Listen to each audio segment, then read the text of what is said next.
నమస్తే guys, welcome back. ఈరోజు మనం మాట్లాడుకోబోయే సినిమా అమరావతికి ఆహ్వానం. టైటిల్ వినగానే అమరావతి రాజధాని గురించి ఏమైనా పొలిటికల్ సెటిల్ ఉంటాయేమో అనుకున్నా, కానీ లోపలికి వెళ్తే ఇది రాజధాని కథ కాదు, ఒక రాజేశ్వరి అనే దయ్యం కథ. కథ విషయానికి వస్తే మన సినిమాలో ఒక యూట్యూబర్ ఉంది. జనరల్ గా యూట్యూబర్లు వ్యూస్ కోసం ఏమైనా చేస్తారు, కానీ ఆ అమ్మాయి ఏకంగా ఫ్యామిలీ మొత్తాన్ని పట్టుకుని దయ్యాల కొంపకి వెళ్ళిపోయింది. వ్యూస్ కోసం ప్రాణాలు కూడా రిస్క్ లో పెట్టే ఈ డెడికేషన్ చూస్తుంటే గూగుల్ యాడ్సెన్స్ వాళ్ళు ఈమెకి బెస్ట్ డేంజరస్ వ్లాగర్ అవార్డు ఇవ్వాలి. శివ కంటమనేని ఈయన ఒక పోలీస్ ఆఫీసర్, కానీ పాపం సినిమాలో దయ్యం పెట్టే టార్చర్ చూస్తుంటే క్రిమినల్స్ ని పట్టుకోవడం కంటే దయ్యంతో డీల్ చేయడం ఎంత కష్టమో ఆయనకు అర్థమయ్యి ఉంటుంది. ధన్య బాలకృష్ణ. ధన్య పాపం చాలా సీరియస్ గా భయపడదామని ట్రై చేసింది, కానీ మన స్క్రీన్ ప్లే పుణ్యమా అని ఆమె భయపడడం కంటే ఆడియన్స్ ఎప్పుడు భయపడాలి అని వెయిట్ చేయడమే ఎక్కువైపోయింది. ఎస్తర్ సినిమాలో అసలైన కష్టజీవి ఎస్తర్. రోపులు కట్టుకుని గాలిలో తేలుతూ మేకప్ తో భయపెడుతూ దయ్యం కూడా ఇంత కష్టపడాలా అనిపిస్తుంది. దయ్యం ఆత్మకథ రాస్తే అందులో ఈ సినిమా షూటింగ్ కష్టాలే ఫస్ట్ చాప్టర్ లో ఉంటాయి.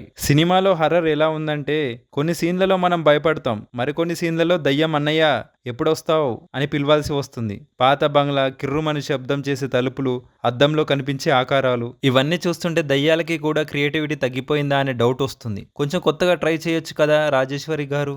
సెకండ్ హాఫ్ లో వచ్చే ఫ్లాష్ బ్యాక్ ఎమోషన్స్ బాగున్నాయి, కానీ హర్రర్ సినిమాలో లాజిక్ వెతకడం అంటే బిర్యానీలో ఇలాచి ఏరుకున్నట్టే, ఉన్నంతలో ఎంజాయ్ చేయాలి అంతే.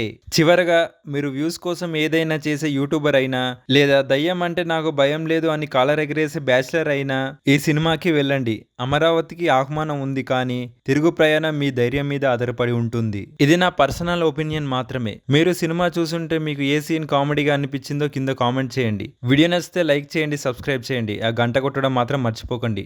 మళ్ళీ కలుద్దాం. జై హింద్.